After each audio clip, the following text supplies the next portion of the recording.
welcome to the Great Detectives of Old Time Radio. From Boise, Idaho, this is your host, Adam Graham.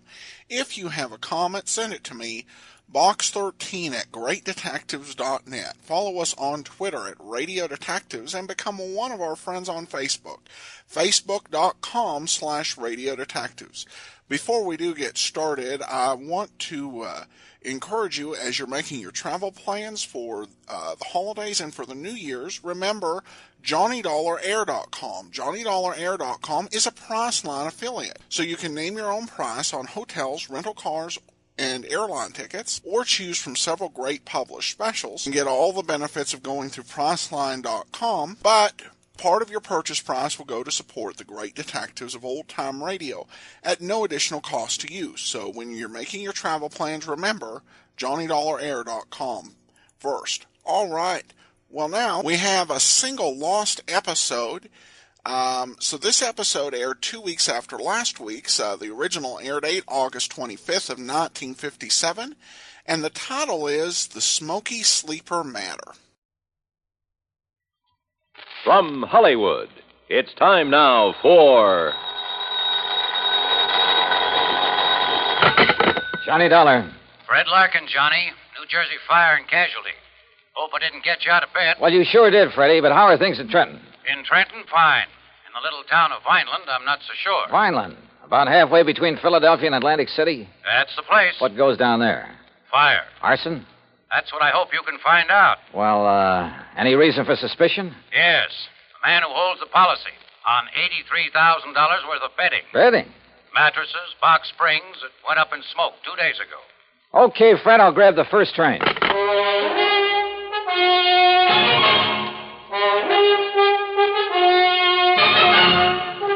Bob Bailey in the exciting adventures of the man with the action-packed expense account, America's fabulous freelance insurance investigator. Yours truly, Johnny Dollar.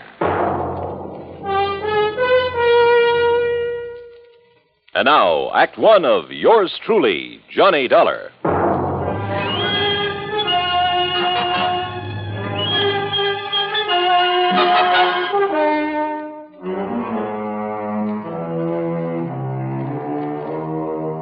Expense account submitted by Special Investigator Johnny Dollar to the New Jersey Fire and Casualty Insurance Company, Home Office, Trenton, New Jersey. Following is an account of expenses incurred during my investigation of the Smokey Sleeper matter.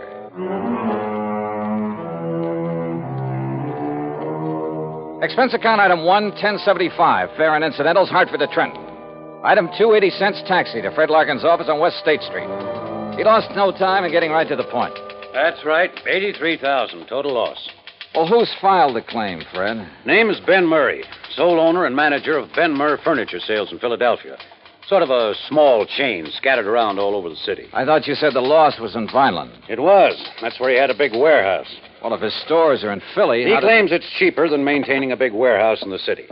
Also, apparently, it's close to a couple of sources of supply. He's been a good account, Johnny. We've made a lot of money on his policies. Well, it sounds like you've issued him quite a few. Well, we have. You see, in addition to the usual coverage on his stores, we've issued him a lot of short-termers on warehouse contents from time to time. I don't quite see what you mean. His whole business is based on special sales. Pre-inventory, going out of business, distressed merchandise, fire and water damage sales, summer, winter, spring, and fall sales. Anything you can think of. No kidding. Periodically, he loads up his Vineland warehouse with stuff he's accumulated for the next big sale, and we insure it. This time it was $83,000 worth of box springs and mattresses. Wow, that's a lot of bedding for just one sale. Don't worry. He'd have got rid of it. His salesmen are the sharpest bunch you ever saw. Too sharp, if you ask me. Almost like a bunch of con men. You know what switching means in the retail trade?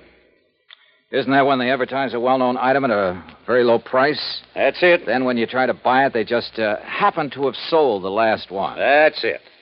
But by that time, they've got you in the store where they can use the high-pressure pitch to sell you some inferior item at an even higher price, and on a no-return basis. Yeah, by the time the customer gets wise, it's too late. Exactly. I suspect they're not above using the label switch, too. You know, have some local manufacturer make up a cheap item, then put a nationally recognized label on it, or a pretty good copy. My, what nice clients you have, Freddie. Well, what can we do, Johnny? As long as we don't catch him red-handed in something that directly affects us. Well, you don't need to write any more policies. The company says different. At least until such a time as they try to pull something on us, or we find proof of such doings. I see. Oh, where'll I find this Ben Murray? Either at his main office in Philadelphia or down in Vineland, looking over what's left in the shell of that warehouse. On what exactly does Murray base the amount of his claim? Face value of the policy, which in turn was based on the cost of the goods to him. Huh? You mean you used the figures he gave you? Hardly. We got the figures from the actual bills sent him by the manufacturer. Well, I wondered. I don't blame you. No, Johnny, that $83,000 is exactly what the mattresses and box springs cost him. It was a special order from one manufacturer, made up especially for one big sale. Can your secretary check on Murray's whereabouts for me? Sure. All right, then let me use your phone. I may be able to save us all a lot of time, labor, and soap.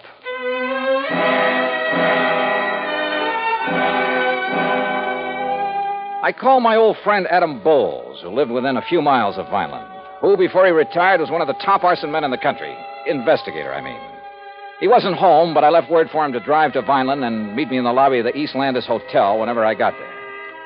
Meanwhile, Fred's secretary had learned that Ben Murray was in his Philadelphia office. Expense account item 3560 for a train to Philadelphia and cab to the main office of Benmer Furniture Sales. The place was a madhouse. Okay, Dollar, go ahead in. It's that first office on the right. Thanks. And listen. Oh, wait a minute. Sales department, call me back. I'm busy. Listen, Dollar, if you can get a word in edgewise with Ben, ask him where's the contracts for that West Philadelphia deal, will you? Oh, sure. Sales department. Yeah? I'll turn a hose on some of that stuff and call it a flood sale. Something like that. Make the picture in that advertisement look good, see? Put a lot of stuff around. Pictures on the wall, rug on the floor, stuff like that. Yeah, make the suckers think they're getting a 25-piece dining room suite, not just a table, 4 chairs, and 20 crummy dishes. Dollar, sit down. Thanks. Yeah, make it look like they'll be getting everything they see in the ad. Yeah. Now, did you get them sofas in from Sterling? Okay. Put a price ticket of $95 on them, and then mark it down to $49.95, and we'll clean out the whole... Mr. Murray. Huh? He what? Sterling charges $25 for those lousy sofas. Listen, we're giving them $22.50 for them, except for the demonstrator we show on the floor, the good one. Who does he think he is telling me the price he's going to charge me? Oh, the lousy bunch of chiselers, trying to hike the price on me. Boy, what a business. From the looks of that outer office, you've got plenty of it. Yeah, volume, Dollar. That's what does it. I work on a narrow margin, see? Oh. Yeah, sometimes I even lose money, just to keep the volume up. I got 9 stores, see? They're all over Philadelphia. Hey, Ben. Yeah, what's the matter now? Pine Street wants to know the sale prices on those 3 grades of Night Cloud mattresses. What'll I tell him? What are the cost prices? All the same, $13 a piece. Cost us $13, huh? Well, price them at $39.95, $49.95, and $69.95. Okay, Ben. Hey, Larry. Narrow profit margin, huh? And now, look, Dollar, your card says you're an insurance investigator. That's right.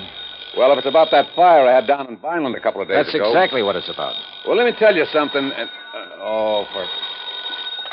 Yeah, what is it? Oh, yeah? Well, listen. Hey, pick that other phone off the hook, Dollar. That noise is killing me, will you? Why not? I might learn something. Well, you tell him I don't care if he's the Department of Internal Revenue in person. Hello. We pay Hey, for protection Ben, against guys I like got a him, dame here and in the he'll look store at whatever found set out of that books bed we we want sent to her look wasn't at. the You hear same that? one she saw on the floor. Well, now, wait just a minute. She threatens to go see the Better Business Bureau. Well, look, this isn't Ben. Huh? That's what I mean. Just hold on a minute, will you? Hold on. And you tell that bookkeeper we got there, he either keeps the books the way I tell him, or either he... Well, look, I'll call you back, see? Did you hold that call for me, Dollar? Yeah, here. Yeah. Hello? Yeah? Yeah? Well, don't take any chances. Give her anything she wants. Give her the one she saw on the floor. Go out and buy her one, a good one. Just make her happy. Keep her from... well, you know what I mean. Yeah. Troubles. Well, now, look, Dollar. You think there was anything wrong with that fire, you prove it, I'll give you this whole business. What do you think I am, a crook? I haven't said that yet. Then what's the idea of investigating? Not you, but that fire. We always investigate when a claim this large is involved. Oh, yeah? Do it automatically. Look, I'm trying to run an honest business here, just barely scraping by. That phone call just now. If a customer ain't 100% satisfied, we make her satisfied. Oh, sure. To keep her from blabbing about the way you rooked her. Oh, look, get out of here, would you? Can't you see I'm busy? I try to run a decent business here, and punks like you come in and... Oh, if I'm... Yeah, hold on. Look, you got some legit reason to investigate, Dollar. You come around then. Maybe I will. Now go on, get out, will you? Gladly. Listen, Charlie, you tell him he tries to outsmart me, I'll sue him for every cent he's got. Expense account item 4, $50 deposit on a drive-your-own car. I crossed the Delaware River Bridge and finally picked up Route 47 for the 35-mile drive down to Vineland. Flat country, this, with plenty of beautiful trees and rich farmland, and occasional cranberry bog. The soft smell of ripening peaches greeted me from the vast orchards I passed. It was all very pleasant. Certainly a complete contrast to the noisy, unhealthy joint I just left. And I could see only too plainly why Fred Larkin suspected arson in the warehouse fire. Sure. If a character like Ben Murray didn't resort to arson, he'd feel he was missing a good bet. Proof of arson, however, is a different matter, and not always easy to come by. That's where I wanted the help of Ed Bowles. But Ed hadn't got to the hotel when I arrived in Vineland, so I drove over to the police headquarters at 610 Wood Street, a block north of Landis Avenue, the main drag. There I found Sergeant Louis Tomaso, who'd been working on the case. Be glad to take you over there, Dollar. Just the other side of Chestnut Avenue. That's over south of town. All right, Sergeant, I'd like to see that warehouse, or what's left of it. Oh, there's plenty left of the warehouse. All metal construction. Come on. That in itself might make it hard to spot arson. Dollar, we went over the... Lieutenant, Mr. Dollar and I are going out to the Benmer warehouse. We went over that place with a fine-tooth comb, both during and after the fire. Came up with nothing, huh? Nothing that would give any cause for suspicion. Sergeant, do you know a man by the name of Adam Bowles? I certainly do. He's been giving me a lot of help with this. You know, just to sort of keep his hand in. And he's found nothing? Not a thing. But of course, he's the kind that never gives up. Yeah. Well, let's get on over and take a look at that place.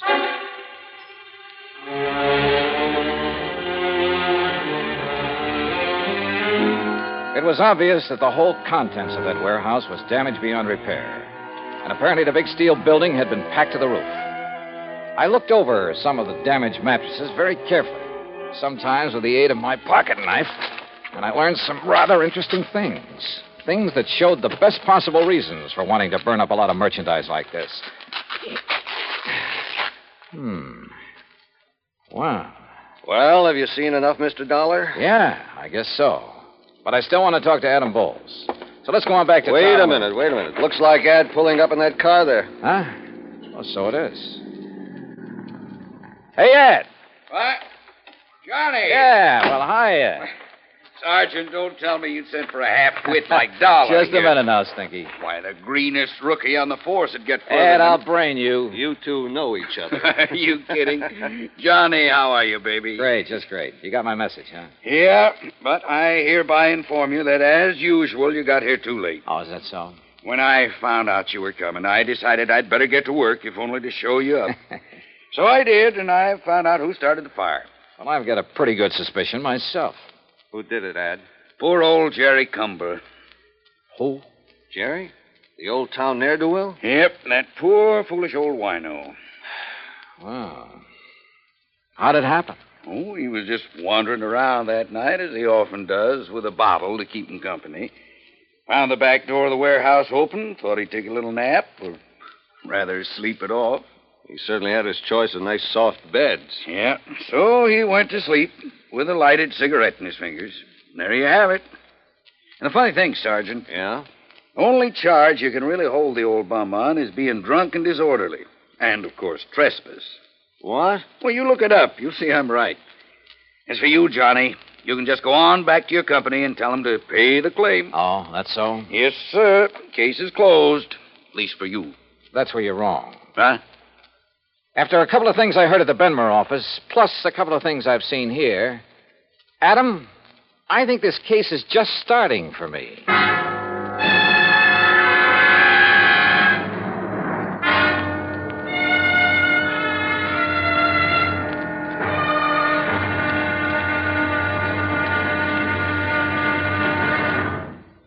Act Two of yours truly, Johnny Dollar, in a moment. For a long time, people have been saying that the Earth is shrinking because transportation is getting faster and faster. And because this is true, people are getting closer, too. Today, our neighbors are not only the ones who live next door to us, they're all over the world. It is axiomatic that one should help his neighbor. But Americans have gone a step further. In addition to individuals helping individuals, now many American cities help many other cities through the Sister City program. Now, perhaps you've heard how it works. If not, here's an example or two. In the fall of 1959, a large area of Nagoya, Japan, was struck by a devastating typhoon. Her sister city, Los Angeles, California, sent tons of relief materials to Nagoya by way of an Air Force plane headed for the area. The Marines and the Navy rendered vital emergency aid during the disaster.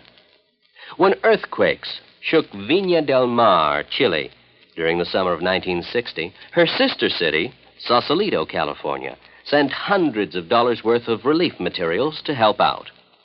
Another case in point, the school children of Clovis, New Mexico, sent a number of cultural exchange packages to students in their sister city of Adana, Turkey. There are hundreds of such examples because there are hundreds of sister cities.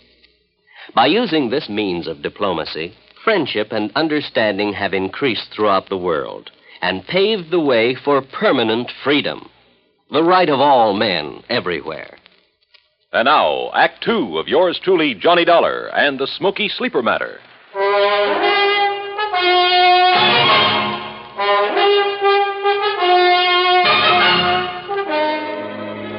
From the looks of things, the case was practically over.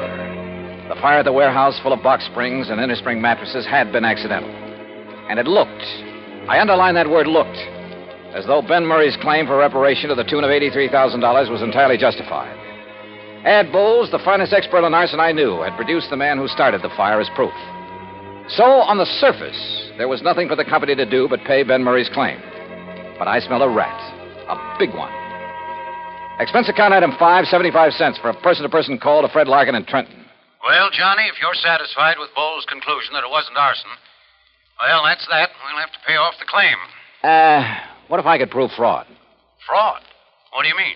Look, Fred, you told me you saw the bills, the manufacturer's bills, to Murray, giving valuation on the bedding that was stored in that warehouse. Yes, I have photostats of those bills right here in my desk. But what... Good for you. Dig them out, will you? Oh? Why? Go on. Dig them out, Fred, and read them to me. What if there was no arson? I fail to see what you're driving Look, will you do what I ask you? I'm trying to save your company some money. All right. Here now. Now, what do you want to know? Well, the labels on the remains of the mattresses I looked at the scene of the fire, those labels indicated there was a model called the Night Cloud Sleep Rest. And that checks with these bills. Let's see. There were 3,500 mattresses called Night Cloud Sleep Rest. Well, forget the quantities. What was the manufacturer's price to Ben Murray on that Night Cloud Sleep Rest? Let's see. Johnny, they cost Ben Murray exactly $25.50 apiece. And there's an equal number of box springs to match. $25.50? That's right. But I overheard him say in Philadelphia that he only paid... What, Johnny? Nothing. What other models are on those bills? Night Cloud Super Sleep. And the price? Just a second. Hey, look, while you're figuring, you might be interested in knowing that the labels on that sleep rest indicated a retail price of $69 each. Some profit, huh? Here now. Johnny, the Night Cloud Supers cost Murray $26.20 apiece. Wow. All right, I got it. And he claimed to be working on a narrow profit margin. Now, the Night Cloud Perfection Sleep cost him $27.14 each. Good. Any more? Those were the only ones he bought and stored in the warehouse. All right. Now, give me the name and address of the manufacturer. Easy. Golden Bedding Corporation, Woodbine, New Jersey. Good. Now, one more thing. Can you think of the name of another big chain of furniture stores, like Ben Murray's, only in New York or Chicago or some other big city? Well, of course, there's Glauder Brothers in New York. Glauder Brothers. Only they're such a disreputable outfit that when they try to talk insurance with us... Freddie, that's all the better. Thanks a lot. Now, wait, Johnny. You still haven't told me... Oh, I will, Freddie. Don't you worry. I will. Why I didn't get pinched for speeding somewhere along Highway 49, I'll never know, because I certainly didn't hold back the horsepower. Just short of the town of Tuckahoe, I turned off on 557 and then, a few miles later, pulled into Woodbine. Although it's a small community surrounded by farms, it boasts a big hat factory, a couple of clothing factories, a vast, sprawling state institution, and on the far edge of town, the Golden Bedding Corporation's huge plant. I figured the best thing to do was put on a bold front and bull my way into the president's office. But any such tactics proved entirely unnecessary. Barney Glauder, huh? Yes, Mr. Golden. But just Barney's good enough. Well, I should say it is, because you must be Barney Jr. I've known your papa for years. Sit down, my boy. Would you like a cigar? Why, no, thanks. You don't look like your old man, though. You know that? Not a bit. Of course, I haven't seen him since 42. Barney Glauder. Yeah. Well, what are you doing in this part of the country, huh, Barney? Oh, business. Pleasure trip. Business, huh? What's the matter? We haven't had any orders from you people lately, huh? Well, up to now, I haven't really had anything to do with the business. Living off the old man's millions, huh? Smart boy. Did you go to college? Yeah, full 4 years. Yeah, that's the way. Smart boy. Now you are in the business. Buying, maybe? Well, if you mean from you, that depends. Well, if you're as sharp as your papa. How old is he now, huh? Pop? Yeah. Oh, let me see. Yeah, how's your mama? Mama? She... look, Mr. Golden, if you don't mind, we'll talk business first. Huh? Chip off the old block. Sure, business always first. After, maybe you come out to the house and have dinner, huh? Talk over old times, your family. Sure, maybe. All right, you go right ahead. Tell me what you want to order. 1,000 mattresses in Box Springs, huh? 10,000? Anything you want, my boy, and at a good price. Well, like I said, that depends. Uh-huh. What kind of a deal? Is that what you mean? Yeah. All right, I'll tell you. Your papa's a very smart man, you know that? He's a good businessman. I know what he's thinking, so I know what you're thinking. All right. If you want to give me a nice big order for a lot of merchandise, I'll name you a price that you... Listen, Barney, I've got such a good customer in Philadelphia these days. Not mentioning any names, but you'll pardon me, I don't even miss your papa's business. Understand me? But to get your business back again, I'll make you the same type deal I give this man. For a firm order, that is, you understand? No cancellations. You'll pre-ticket the merchandise. That is, put the list price on the labels for me, for us. Any price you say, regardless of the cost to you. Now, look over here, my boy. The pictures of our merchandise here on the wall. Uh-huh. Night Cloud Perfection Suite. Well, we'll put on any name you like. One should sound like some national brand, we'll think up a name for you. Not a bad deal, so far. And we make up as many models as you want. You know, we change just the ticking. They look different. All 196 springs. I personally guarantee it. Only 196? That's all you need, sure. Nobody can tell the difference. Except, of course, the demonstrators you keep on the floor to show the customer. The demonstrators, you got 392 springs. Those you can jump on and bend them anything you like. Yeah, and the customer thinks that's the kind he's getting. What else? I tell you, Barney boy, just as smart as your old man. Yeah. Now, what about the price? The price. Now, Barney, this you can't resist. You understand, out here in the country, low overhead, no labor problems, nobody snooping around. Yeah, I know. How much? Well, for you, my boy, how many? Well, say 10,000 units. 10,000 units. All right, I'll give you a special price. How much? Well, now, this depends on the ticking material. You look here. See? First-class material looks like twice the money. Go on. Plain blue and white ticking, that costs you, and remember, Barney, this is very special because of your papa and getting back his business, so at 10,000 units, then this ticking, $14.93, and you never saw such a buy. That okay? Strikes me as a little high. A little high? I'm not making a thing on it. Look at here. This, the fancy ticking, this is real class. $15.06 a unit. Now, you can't beat that. Now, wait a minute. Of course, Barney, my boy, if you want to order a few more... No. I think maybe I can do better up in New England. In New England, who? Tell me who. Well... All right. Now, look. I told you, I've got a big customer in Philadelphia. Well, all right, never mind. We'll do it the same way for you we do for him, all right? On the books. What do you mean? Well, I mean $14.93, huh? Only what would you think if the bill I send you says $29.96, Double? Mm-hmm. You'd make it look like I paid twice as much? So? Yeah. For tax purposes, I'd only be showing about half the profit I was actually making. Smart boy, Barney. Or suppose I insured the stuff for the amount your bills showed, and something happened to it. Well, that's right, sure. However you want. Excuse me. Hello. Oh, hello, Ben. I was just thinking of you. I hear you had a lucky fire up there. What? Oh, no, not now. Listen, Ben, I've got a customer. I've got an important customer here, the son of a very dear old... What? Yes, he is. Yes. A blue shirt and a bow tie. Oh, no. Oh, no. Ben, I'll call you back. Mr. Dollar? That's right. Johnny Dollar. In person, Mr. From the Golden. insurance... Oh, no. Oh, no. Too bad Ben Murray's call interrupted our conversation. Oh, what have I said? That was a very interesting lot of facts you gave me, and I strongly suspect it'll not only put Murray out of business, but you too. And a lot of people you've been dealing with. Now, Dollar. Brother, I hate to think of what the Better Business Bureau will do when they get hold of these facts. To say nothing of the Federal Trade Commission. Dollar, listen to me. But I have a notion it'll help to clear up one of the dirtiest chip rackets in years. There's no need to Even go the on long-suffering public understands this sort of shady operation when it's brought to their attention. It's not at all. As for the decent, legitimate national firms you've been practically stealing from... Dollar, will you please listen a minute? Yeah, go ahead. Business has been good. I've made a lot of money. Oh, now, wait a minute. Maybe you could use a little bit. You know, we'll call it the commission, huh? Say $10,000. In cash, it wouldn't show. Golden, I wouldn't even spit on that kind of money. Oh, I could maybe persuade you. You couldn't persuade me to have any part of it. Brother, you've had it coming for a long, long time. And believe me, I'm going to see that you get it. Understand? Yes, Dollar, you make it... I understand. I understand you, too. You dirty crook. You faker. You liar. You cheating, dirty, conniving, chiseling liar. You ruined me, you hear? You ruined me. Yes, Fred? I'm afraid that your nice client, Ben Murray, based his insurance claim on a lot of values that didn't exist. On the hiked-up prices. Hiked up to cheat you and the income tax boys. And if that isn't outright fraud, I'll eat my shirt.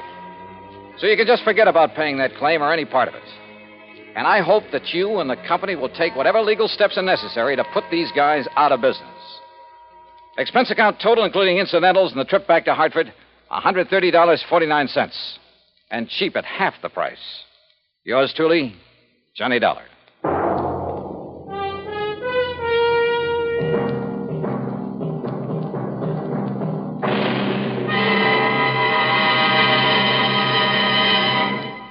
Our star will return in just a moment. Our flag now numbers 50 stars, and behind each star there stands yet another flag representing one of the 50 states. Kansas' state flag is dark blue, and in the center is the state seal, surmounted by a large sunflower, the official state flower.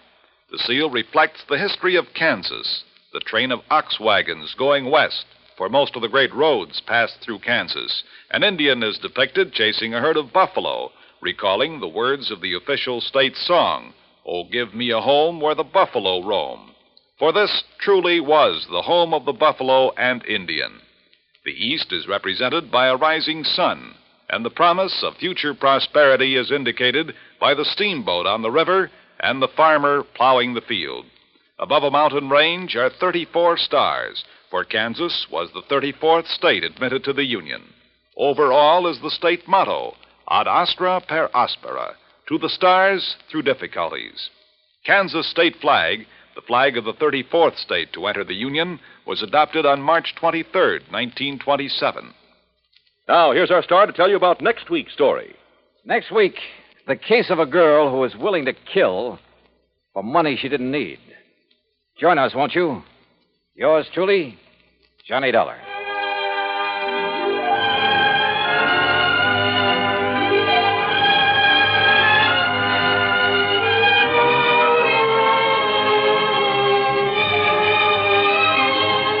Yours truly, Johnny Dollar, starring Bob Bailey, originates in Hollywood. It is produced and directed by Jack Johnstone, who also wrote tonight's story. Heard in our cast were Russell Thorson, Jack Edwards, Will Wright, Paul DeBob, Lawrence Dobkin, and Vic Perrin. Be sure to join us next week, same time and station, for another exciting story of yours truly, Johnny Dollar.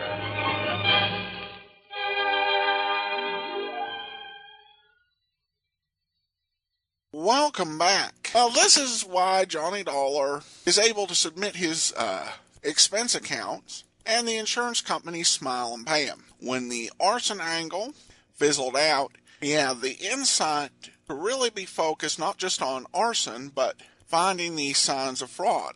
Of course, it helped that the owner of the mattresses went on and on very loudly about how he did his business. However, the point of this episode wasn't just the mystery. It was one of those programs that was meant to educate the audience at home as well as to entertain them. And it certainly does that in exposing practices used by shady wholesalers and retailers to fleece consumers. And it does it in a subtle enough way so you don't think you're being educated, but by the end you certainly are. I will admit, being surprised, or curious anyway, to hear of Johnny wearing a blue shirt and bow tie. That's not my typical image of Johnny Dollar. I just always imagine him with a straight tie. And so I'm curious whether this is like everyday tie or just a one-off thing. I think of detectives and bow ties. I associate it with Jeremy Britt's interpretation of Sherlock Holmes, and also Inspector Queen on the Ellery Queen series. But at any rate, an interesting detail we don't usually get from the radio shows. Now we turn to listener comments and feedback, and Bobby Lee says, regarding episode 1429, The Wayward Widow Matter, I would agree with Adam that the title may have given the ending away, but I still love the journey to get there, as I always do listening to our favorite insurance investigator. I also like the lighthearted banter back and forth between Johnny and Harry at the beginning of the story. And certainly Harry Branson, when he's in the story, even if the whole tale doesn't have the feel of comedy, usually the introduction with Harry will. Of course, in that episode, Harry also had some pretty good judgment in bringing Johnny in, even if he didn't really suspect what was going on. Speaking of Harry Branson, he first appeared in the Ricardo Amerigo matter, which also was the first story to feature Ad Bowles, appeared in today's show, though his specialty as an arson investigator wasn't a key point. I have to admit that I'm stunned by the continuity of this program. It's pretty deep for a series from 1950s over radio or television for that matter that wasn't a soap opera, as they have all these characters, even some who are relatively minor, and they've got them cataloged, and there are a few holes, but not many. It's definitely very unique to Johnny Dollar. Oh, and I should also mention the title of the lost episode. It's the Winnipesaukee Wonder Matter from August 18th of 1957 is missing. And the good news is that's the last missing episode we'll have to deal with until January. So this continues to be a very good era of Johnny Dollar with few missing episodes. All right, well, we will be back tomorrow with Dragnet. Join us again next Friday for another episode of yours truly, Johnny Dollar. In the meantime, send your comments to box13 at greatdetectives.net. Follow us on Twitter, Radio Detectives, and